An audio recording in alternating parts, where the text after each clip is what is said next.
Hello and welcome to the first step in adding lens flare. The first thing we're going to do is a creative edit. This is optional. It's not something that you have to do, but I do like this particular look and we're going to learn some things along the way. So in a previous lesson, I had talked about one of my favorite tools in Photoshop, and that's the curves tool, and we're going to use that as part of our creative edit as well as a fill layer. So let's go ahead and get started by adding a curves adjustment layer. We're going to scroll down here and click on this icon here. Go ahead and select curves, and then you'll see your new adjustment layer for the curves right here above your image.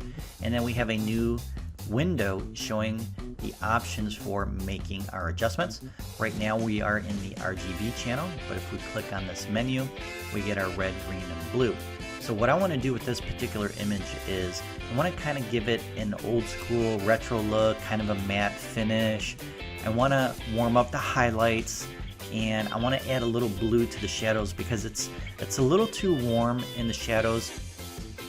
So if you go outside and you look in a natural setting, shadows tend to be more blue versus yellow. It's a lot cooler. The Kelvin temperature of the shadows are much cooler. So I want this to look a lot more natural than it is. In the original color correction of this image, I had warmed up the entire image, but now I want to go back and fine tune the edit as part of my creative edit.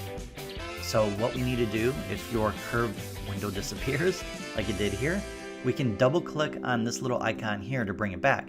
So at any time in the future, if you save this as a PSD file, you can come back and make adjustments to this particular adjustment layer. I love adjustment layers.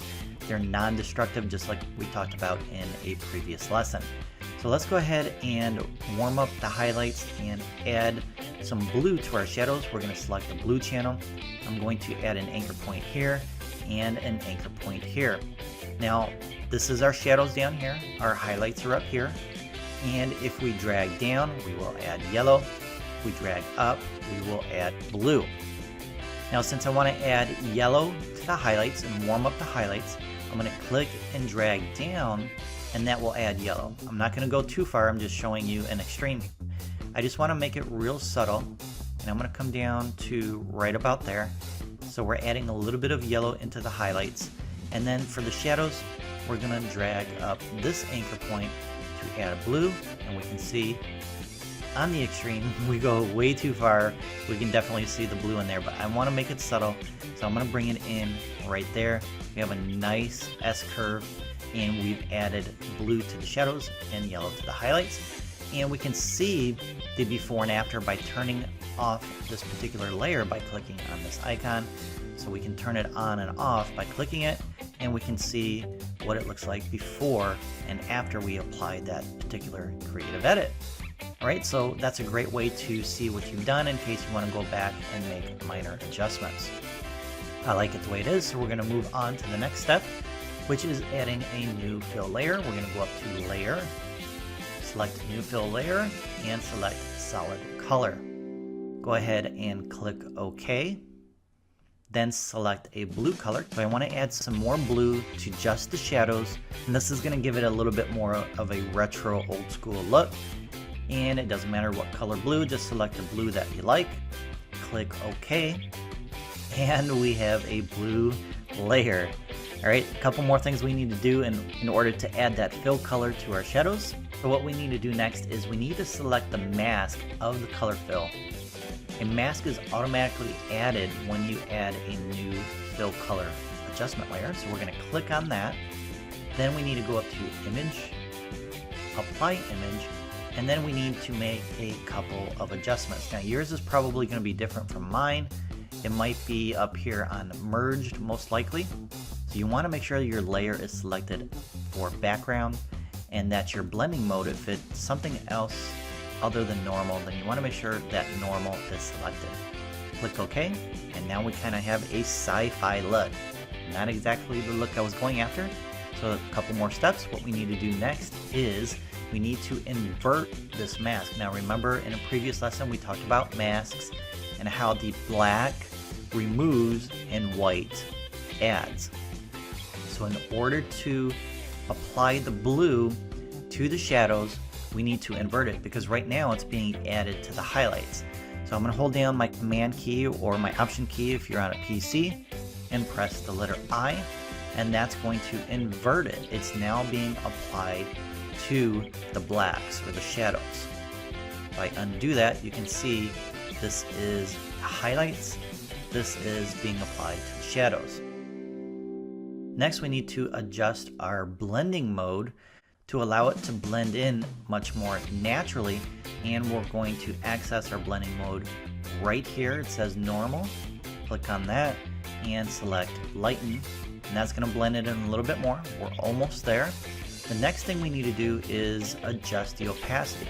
So you can adjust the opacity from up here, from this slider here, or use your keyboard shortcuts, which are your number keys 1 through 9, and that will adjust the opacity in increments of 10%.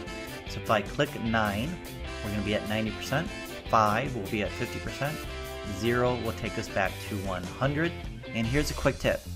If this is not working for you, if you're clicking on your numbers and it's not changing, that's because your brush is selected and it's adjusting the opacity for your brush, which is up here. So make sure you're not on your brush tool when you're trying to adjust with your keyboard shortcuts for this particular layer or other layers that you're working on. So I'm going to select my move key with the letter V.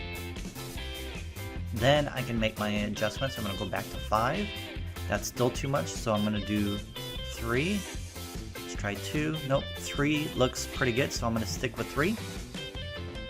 And then I'm going to group these two layers. I'm going to hold down my Shift key, press on the curves layer, and then I'm going to use my keyboard shortcut to group the layers together, which is my Command or Option key and the letter G.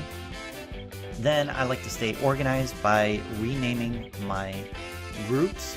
So I'm going to double click on group 1 and call it Creative Edit. And that's it.